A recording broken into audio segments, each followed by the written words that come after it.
Okay, I've never recorded anything in English yet about autism spectrum disorder, and this is going to be my first video in English, specifically because there has been some conversations that I had, and I noticed some misunderstanding and a lot of myths that are still present in people's minds. So I wanted to clarify this situation, and I understand that a lot of my Russian listeners do speak English pretty well. So this is for all of you who either speak Russian and English or you don't speak Russian. That's why this is mostly for those who speak either both or just English. And I have a lot of information I want to put into this hopefully short video, so it's helpful and not just repeating stuff that everybody already knows. So bear with me. I will try to be as specific as I can. So first of all, I want to, and I have some notes here. So first of all, I want to start with the fact that the difference between classic autism and Asperger syndrome, or something that it's now called a high-functioning autism, which is the same thing as used to be called Asperger syndrome, are extremely different in the amount of clustering of their signals and symptoms or characteristics. So let's say if you have let me just draw a picture. If you have a triangle or an angle like this, imagine. So at the beginning of the angle, you will have over here something like classical autism, when you see the children are nonverbal. Usually they have a lot of difficulties in communication, and you just see them playing with their cars on the floor, and you will notice how their characteristics are so clustered and they are very similar to each other. So when we're talking about Asperger syndrome or high-functioning autism, this can be your Asperger syndrome over here.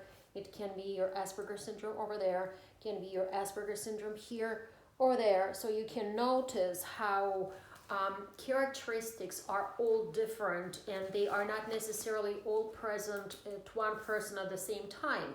So you can hear me or someone else talking to you about Asperger's, and then you can, oh yeah, I can know this is, I know a person who is extremely similar to someone that you're talking about right now. And you will be like, oh yeah, but she's talking about someone else, and that person doesn't look like he has these or that characteristics. So you need to understand that people with on the other side of the spectrum, and that's why we call it spectrum ASD, autism spectrum disorder. So on the other side of the spectrum are not necessarily similar to each other, because they might have absolutely different characteristics, and certain characteristics can be present or not present in one person, and so on and so forth. So, and the intensity of those characteristics differs tremendously. So there can be absolutely different intensity, and all right, that'd be enough for now. Let's move on. So there are at least 3 different aspects I want to talk about. There are the major important aspects of diagnostics of ASD, the ones that is used right now in DSM-5, in the American Diagnostics, and I will call it like triangular differences between autistic brain and the brain of any other people. In this case, those people we're calling neurotypicals, or people with a neurologically typical brain. So let's draw another triangle, and in this case the triangle will be like this, and all these 3 characteristics that I'm going to talk about, they exist in the brain of each human being at the same time, and they are correlated to each other and they're connected to each other, but only because, so it's not like three separate things. It's there is a great connection between these elements in the brain, and they all function like intertangle between each other. The only thing that is I'm not able to talk about three at the same time. That's why I split them into three categories, and one of them will be theory of mind. So if you have ever read anything about ASD or any other literature about either psychology or education, you probably heard the term that is called theory of mind, or T, capital T, lowercase o, and uppercase M again, TOM, and that does not mean Tom, so it's no one is Tom. It's not a person, it's just in the abbreviation of the theory of mind. So this is an extremely important part of development, of human development, okay? And both neurotypicals and autistic people, nobody is born with a theory of mind. So humans, they develop the theory of mind throughout their life. It's always, there is always something that they are learning.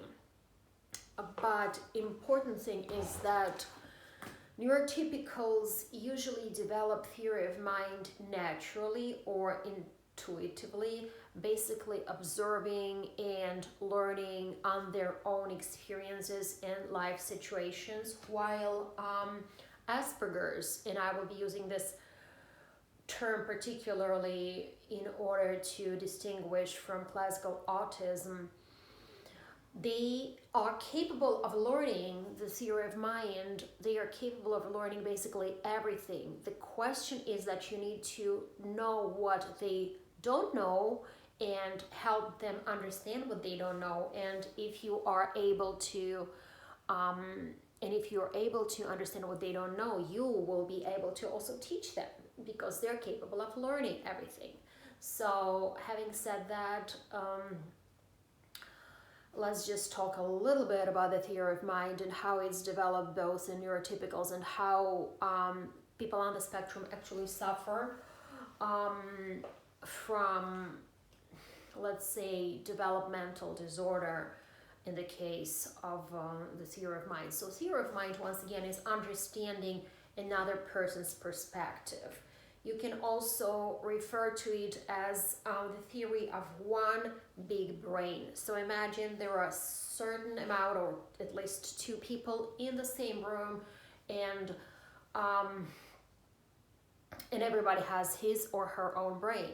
So, which means that if I have some information in my brain, it does not necessarily mean you have the same information in your brain. So, and this is a very, very tricky perspective. That's where we use a lot of metaphorical, figurative speech, metaphorical language to explain what it means. We can say, look at from someone else's perspective, through someone else's eyes, walk in someone else's shoes. All these figurative speech elements are trying to describe the theory of mind. So basically understanding that there is another person who might be present in this room, and he or she can see the situation from a totally different perspective. This is not so obvious for people on the spectrum. So let's talk once again about a neurotypical child. So as I said, that people are not born with the theory of mind. They are developing the theory of mind. So imagine you are a mother doing something in the kitchen and you have a 2-year-old child. According to the definition, a 2-year-old child does not have theory of mind, because you are not born with it, and it's not developed until you're 5 or 6 years old in neurotypical children. So a 2-year-old is present in a different room, and he or she is looking out of the window and sees a red truck, fire truck. And the fire truck is, there is like the signals, the alarm, and there is all that drama going on, and the neighbors are all outside, and that there is that little kid, a girl, a neighboring child that's in front of the truck, and then the truck hits the brake and all that drama. So the 2-year-old is extremely excited, is in shock because there is a lot of sound, there is a lot of flashlight, and he or she runs into the kitchen, comes to the mom and like, "Mom, truck." And the mother is not on the spectrum, so she's a neurotypical mother, and then she just understands that that there is a piece of information that she doesn't know, she is missing, and then she has some time, because sometimes when you don't have time, it's hard to do all that process. So you do need to have some time, spare moment, when you are capable of pulling the information out of your child and into your own head, so you can gain the reciprocity of that conversation. So you're like, okay, what truck? The red truck. Oh, fire truck? Yes, it's loud. The sirens were working. So all that information, and that's how it works in real life with neurotypical. So a 2-year-old is going to learn that he or she needs to give out some information to the mother, so the mother can understand what's going on in his or her own mind. Now imagine the same situation, but there is a 7-year-old, not a 2-year-old anymore, and that child is on the spectrum. He or she has Asperger, so he runs into your room or into the kitchen and is like, "The truck." And you are, of course, at that moment are exhausted and like, "What are you talking about? What are you, don't know, don't see? You never want to talk to me." It's like, "What do you mean I don't want to talk to you? You didn't tell me anything." And the child is like, "Oh, the child is mad, you are very unhappy. There is no reciprocity of conversation." Especially if you do not know that the child assumes that you are supposed to give the same information. So you know everything that's going on in his or her mind, and that you just choose not to participate in this conversation. So that's a very, very tricky thing.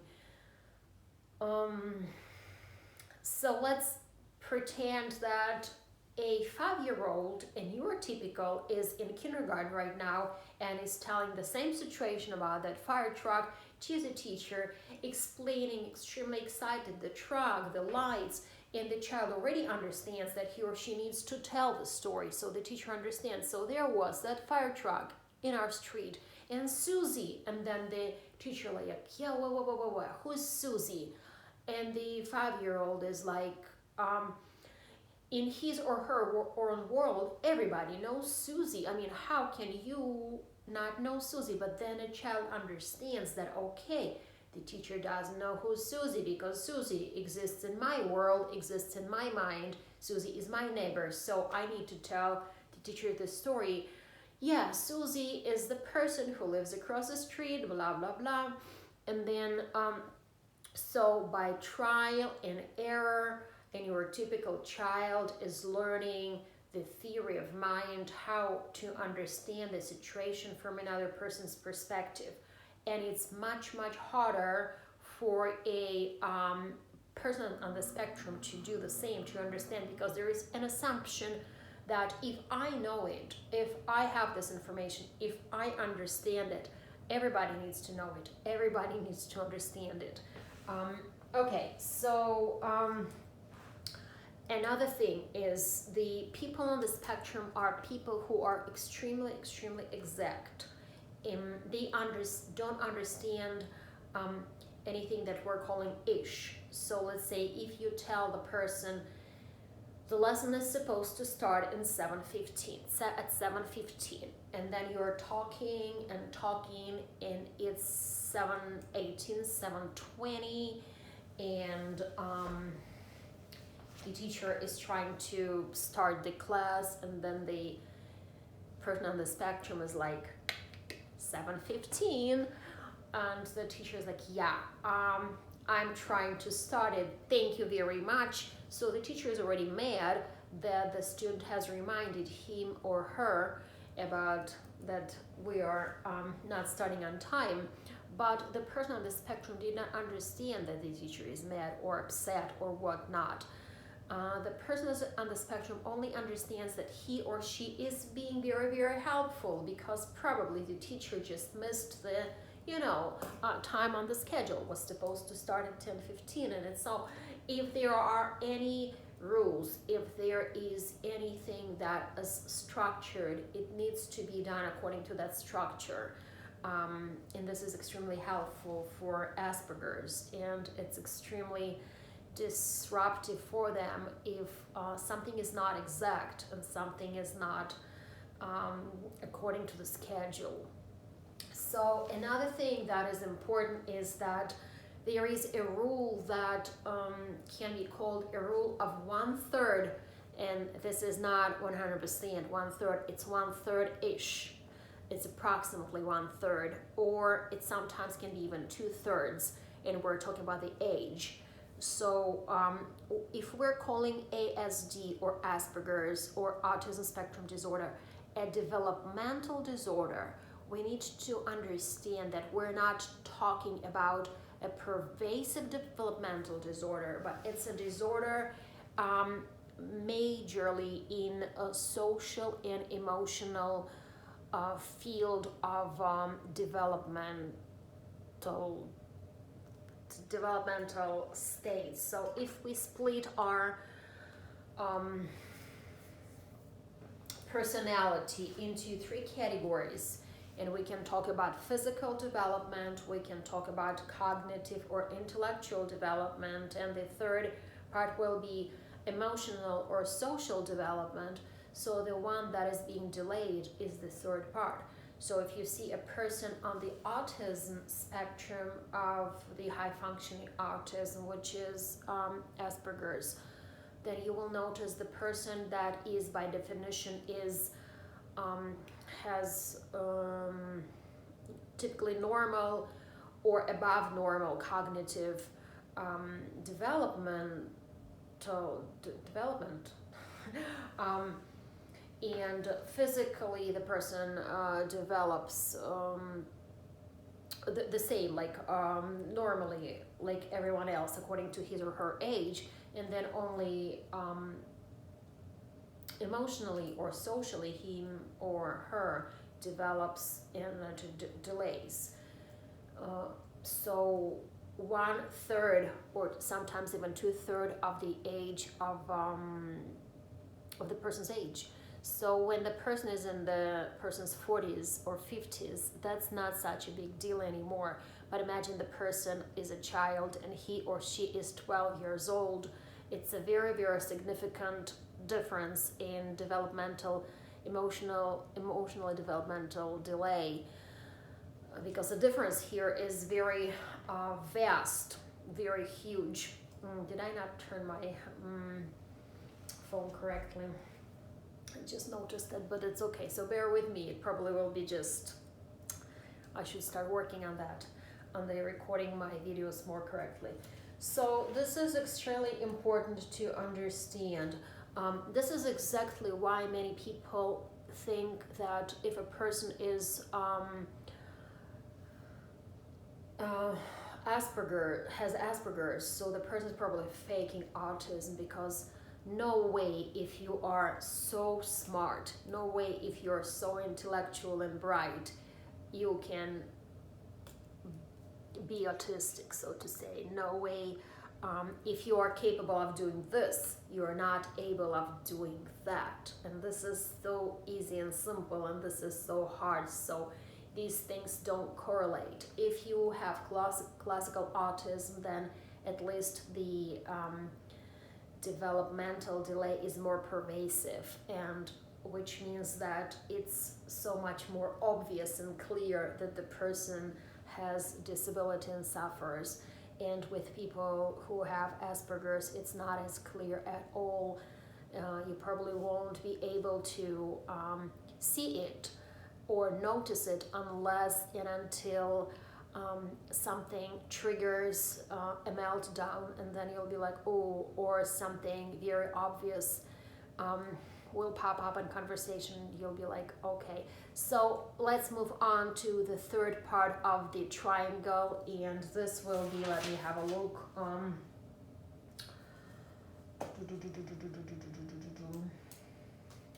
Let me just find it. I'm missing something else. It's called central coherence theory. But let me just give you a couple more examples about a theory of mind, so you can understand a little better, because I wrote for myself a couple more examples that I didn't even talk to you about. How sometimes this can sound or look as a person with Asperger's is trying to be intrusive, or is trying to be rude and mean, or is trying to be disrespectful or impolite. You just imagine two students sitting in the classroom, and they're both looking out of the window, and there's snow coming because it's Christmas season, yay! So we're talking about snow. So the snow is out there, and they both see the snow coming out of the window, like in the window. They see it through the window. And one is like, yay, snow, yeah, I'm so happy. And the other, oh, snow. So these are two people that look at snow from different perspectives. So let's talk about why. One loves to ski and goes to the ski resort every time there is snow, and the other one is like, yeah, I will need to shovel. So it's two people in the same room with two perspectives, two different minds, two different ways to see the snow, and both ways are correct. So it does not work like this with Asperger's mind. There is no way two different perspectives are correct unless you teach the SP that it's possible. So imagine the SP is the one who skis. Then the SP will try to turn to the person who does not ski and try to persuade or explain that it is fun, it is wonderful, it is good because you can ski, and then imagine the snow in your face and you are enjoying it all. So he or she will not understand that another person can have a different perspective, and actually is going to he or she will try to be extremely helpful to tell all the information that he or she knows, but it will not sound good, it will not sound nice, it will sound mean, rude, and disrespectful to the person who does not ski, does not snow. So unless this all is taught and explained, it does not come necessarily naturally to the person on the spectrum. Okay, let's move on to the third part, or the third element of the triangle, and that is called central coherence. So basically, you probably already heard that people on the spectrum are extremely detail oriented, and that applies, and that's why very many companies like people on the spectrum, because they are concentrating on details very much. And either you're like in mathematics and computer science, or you are in editing and literature and writing, people on the spectrum very often concentrate, or you are in music, or you are in art, are good at details. But the problem here sometimes comes when people on the spectrum miss the whole picture. And in real life, examples are not just about letters or numbers, but they are about inability to envision or to picture anything that are what we can call same but different. So this is also that also refers to difficulties to accept change in anything or experience something new. Let's just give example like this. So let's imagine that a person used to go to this particular shop or shopping center or restaurant or whatnot, or campground or hotel for years and years and years, and he or she likes it there because he or she knows what to expect. If a person is a neurotypical, a person can understand the same but different. So I'm going to a different restaurant, there will be a lot of different things, but it's not a absolutely out of the world experience. So there will be the same elements and some elements will be different, but there will be a lot of the same things. So when we are experiencing something new and a lot of new things, so novel experiences, they usually increase anxiety. So let's say you are a neurotypical person, you don't have Asperger's, and you want to go, so you're envisioning, you want to go on vacation. So you're envisioning some vacation and you're saying, oh, I can picture this vacation on the beach. I can picture sand. I can picture, I don't know, ocean. I can picture, I've been there a couple times. So then you go on vacation, then you relax, then you return back, you're relaxed and all that. And so everything's wonderful. Now imagine you're also neurotypical, but you are going to, going on safari and you do not know anything. And then you know that you'll be able to see like tigers and lions and whatnot. And you go and then you're scared and you see all the tigers, you're extremely excited. And there is a lot of emotions going on, a lot of excitement going on. And then you're returning back. You are excited, but you were also anxious. So it's a different neurological experience. And yeah, you return back from vacation and now you're so tired. You'll need another vacation after the vacation that you experienced. So for an SP, for an S person on the spectrum, every time he or she experiences something slightly different, it's almost like experiencing a safari, and it triggers a lot of anxiety. So for him or for her to learn same but different is not an easy thing, and it needs to be explained and taught. And every time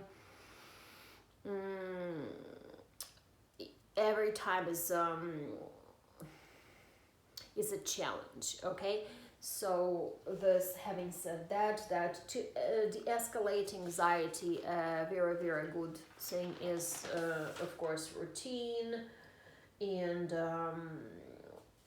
so on and so forth. And very often, okay, so there are two types of SPs. SP number one, well, a lot of SPs, it's hard for them to compartmentalize. It's hard for them to establish precise order inside of their minds, and there are two ways to deal with it.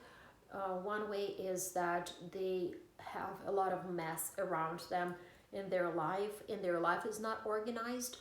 And there is another way, their life is extremely organized. They want everything to be organized, and they want everything to be on the schedule, and they want everything to be like, so everything, like actually very, very clean and organized in their rooms and their houses. And if, let's say there is a pen, or there is a brush, or there is a toothbrush, and you put the toothbrush over here somewhere, you know, and then you're asking the SP, okay, can you go and bring me the toothbrush? And then you put the toothbrush pretty close in a different spot. And the SP comes and looks over here and is like, the toothbrush or like the pen is not there. And you're like, darling, but look, it's a couple centimeters just a different spot, almost the same place, but it was supposed to be here and it's not here, so it's a big tragedy. So for some it's harder than for the other ones. As I said, all people on the spectrum, all aspects are extremely different. Some are seeking certain experiences, others are trying to avoid the same experiences. And so what actually lacks is just the middle, the normality, so to say. It's either very extreme or it's not enough. And that's if we're talking about a sensory I don't want to call it, well, we can say that just sensory processing disorder. We can talk about either sensory seeking or sensory avoiding. So similarly to this, there is either those people who try to organize their outer life very much, and those who don't have their outer life organized enough. Okay, let's move on. So another theory is the theory of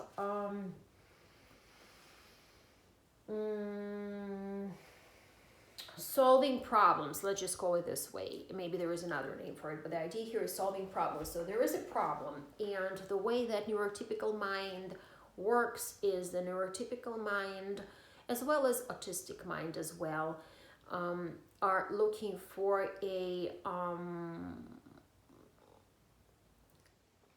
solution, looking for some hypothesis first to solve the problem. So hypothesis, what is wrong, okay? And then we're coming up with some solution, we're executing it, and then we're assessing if this execution of that particular hypothesis solved the problem, and if the problem is solved, then we're stopping. Then that's it. We're done. The problem is solved. And if the problem is not solved, and we're still talking right now about a neurotypical mind, so the problem is not solved, we're looking for another. Hypothesis. Then we find another hypothesis, and we are trying to execute to execute the hypothesis, so we can solve the problem, and then we assess it again, and then we're trying to either yes, it's over and we stop, or we're looking for another hypothesis. So I'll give you an example. A locker, there is lock that's not working, and you're trying the numbers, press, it's not opening. So your hypothesis is, the first hypothesis, I forgot the correct numbers, forgot my combination. And you're looking in the pocket, you're looking somewhere else, you found the combination and it's different. So you're trying, and there are two ways. Either it opens the key or the lock, or it doesn't. So if it opens the lock, then the solution, then it's done. There is no more problem, doesn't exist anymore. And if it does not, a normal neurotypical mind is looking for another hypothesis.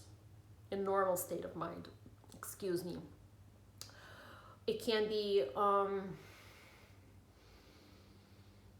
that was a wrong combination. I should have written the combination on my phone. Maybe I should be looking.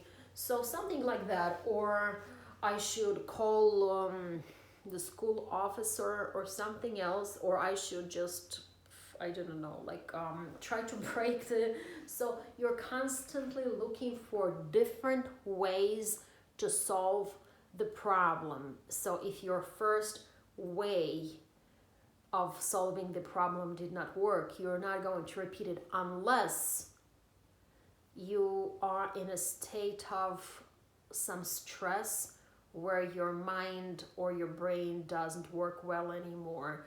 I can give you an example. If your child is bleeding to death and you are in the state of paranoia, your brain probably doesn't work well, and you're like calling the doctor's number, and a beep beep beep, and the number is not answering, and then you're calling again and it's not answering, you're calling again and it's not answering, the circle, you're boom, you're just breaking the phone, you're mad, and you're looking at the blood, the bleeding child. So your brain is not working correctly, okay? So in this situation, it's hard to break the cycle of just repeating the same and the same and the same over and over again. Imagine that a autistic mind, especially a mind of an Asperger, gets to this situation very, very often. And because SPs are usually smart people, they usually come with a very, very good hypothesis, and I want to say like 95% of their problems are being solved immediately because the hypothesis is correct. They're trying, but if it does not work like that, they can get into this cycle. So they're trying the combination. Okay, I probably didn't press it correctly, and then they're trying it again, and it doesn't work. Okay, I didn't press it correctly, and it's trying again, it doesn't work. So, and then they come to a breakdown or a meltdown just because they are not capable of breaking the cycle and understanding this. It does not work that way. You have to come up with a different hypothesis. So much more often, people on the spectrum can get a meltdown or a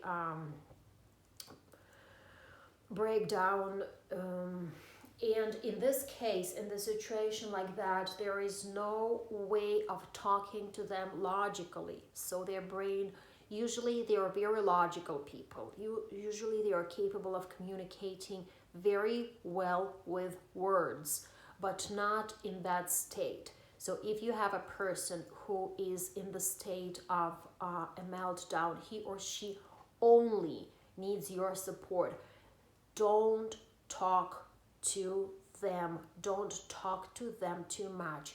Don't try to be with them logical, okay?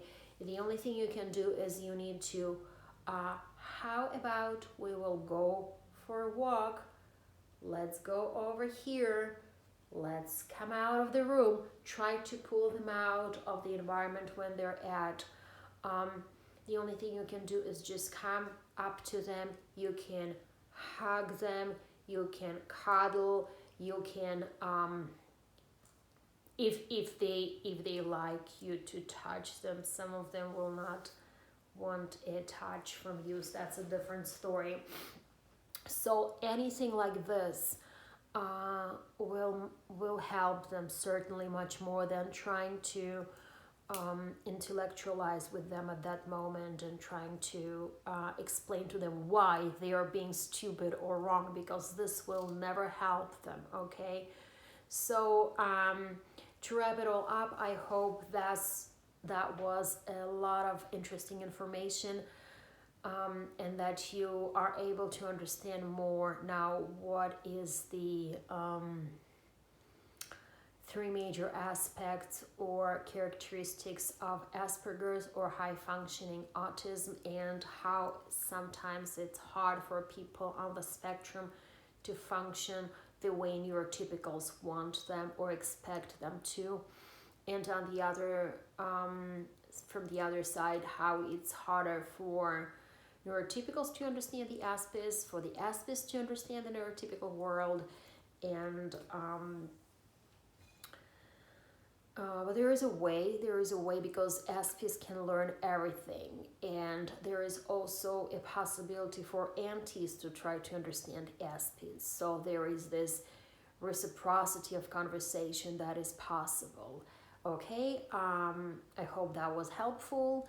And of course, you know what to do if you're interested in my channel that is mostly in Russian, and I might continue posting some videos in English. Then of course you know what to do, which means to subscribe, and you know that also to press the little bell to receive notifications. And if you have questions, I would be pretty willing to answer them as much as I can. I am also very much interested in any interesting conversation, in anybody who wants to share experience, who wants to share some knowledge. I'm always open to learn a lot, to learning more and more of anything I'm interested about. And other than that, thank you very much for watching, and keep in touch. Namaste.